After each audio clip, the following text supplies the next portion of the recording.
ma première fois, c'était un plan à 4. Ta toute première fois? Ma première fois, ouais. Deux filles, deux mecs, donc Ouais, une copine ça. à toi? Ouais, une copine à moi et lui son pote. Et je leur ai jamais dit que c'était ma première fois. Et t'as assuré et tout de ouf? Ouais, j'ai assuré et tout. Après, la première fois, ça fait mal, tu vois. Ouais, t'avais quel âge? J'avais 17 ans. Ça va, ta première fois, entre guillemets, elle était assez tard. Je suis une femme matérialiste. Voilà, tu peux t'évanouir si tu veux. Moi, je dis ma vérité. Être matérialiste, c'est reconnaître que l'argent, le confort, la stabilité financière, c'est important dans une relation. Ce qui me tue, c'est que quand un homme cherche une femme bien foutue, féminine et coquette, on ne dit rien. Et quand une femme dit « Moi, j'aime les mecs qui réussissent, qui ont de l'ambition et qui savent investir », là, on devient des sorcières vénales. Pourquoi ce deux poids de mesure? Ah, mais oui, parce qu'une femme, elle doit savoir faire la vaisselle de l'amour, même quand il n'y a plus de savon. Je suis matérialiste, je suis pas stupide. Tu sais ce qui tue l'amour? La précarité, le stress de pas finir le mois. On se câline pas quand on a le ventre vide. On rêve pas d'avenir quand on galère à payer le loyer. J'ai passé des années à faire genre non mais l'argent c'est pas important, à jouer les meufs cool, compréhensives, qui attendent que ça décolle. Résultat, j'étais crevée, frustrée et souvent prise pour une bonne poire. Aujourd'hui, j'assume, je veux une vie douce, belle et confortable. Et si ça dérange, c'est que certains veulent des femmes dévouées, sans rien offrir en retour. Alors oui, je suis matérialiste et tu sais quoi? C'est pas un défaut, c'est un standard. Je suis une femme de valeur et j'attends qu'on investisse en moi. Émotionnellement, énergiquement et oui parfois financièrement, parce qu'aimer, c'est aussi donner. Et moi, je donne beaucoup, donc j'attends pareil. Sur ce, je vous laisse. J'ai un virement à vérifier. La première des choses qu'un homme va chercher à voir chez une femme, c'est ce qu'elle a entre les jambes. C'est la première chose qui l'intéresse.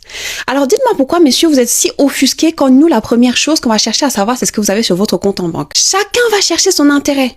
Vous, votre intérêt, c'est voir ce qu'il y a entre nos jambes. Nous, notre intérêt, c'est de voir ce qu'il y a sur votre compte en banque. Alors pourquoi est-ce que vous vous fâchez quand nous, on cherche à savoir ce qu'il y a sur votre compte en banque, mais nous, on ne doit pas s'offusquer quand vous cherchez à voir ce qu'il y a entre nos jambes? Les filles, restez concentrées, s'il vous plaît. C'est quoi ton style de meuf? Ah, moi je prends 4, hein. Venez. Chargé. Moi je prends Allez, cru. chargé, lui. Non, je suis honnête. Voire 5. Voire 5.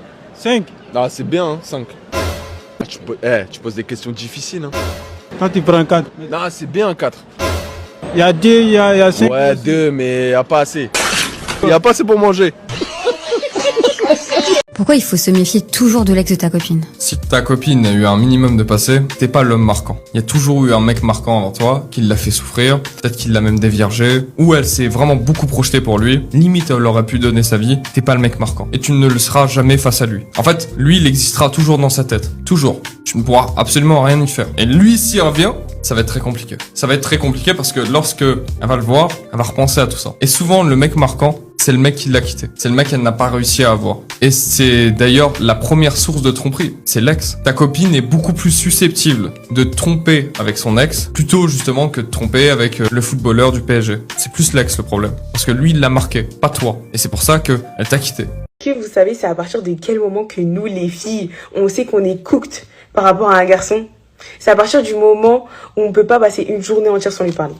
On retourne notre téléphone à chaque fois pour voir si c'est sa notif. On veut sa notif. C'est foutu. Je vais te révéler 3 choses que les femmes adorent chez un homme. Tu crois que c'est tes muscles ou ton argent? Et non, je vais te révéler 3 choses que nous on remarque tout de suite. Donc oublie un petit peu la salle et le boulot et concentre-toi sur ça. Première chose qu'on va remarquer, c'est la voix. Une voix calme, posée, rassurante, c'est très sexy. Deuxième chose, c'est sa façon de marcher. Oui, ça peut sembler bizarre. S'il a une démarche ancrée, élégante, qui montre qu'il est sûr de lui, on le remarque sans même le vouloir. Ensuite, il y aura son regard. Ça donne tout de suite une idée de son intention, de la confiance ou du malaise. Tu veux qu'on te remarque sans même que tu aies à dire un mot?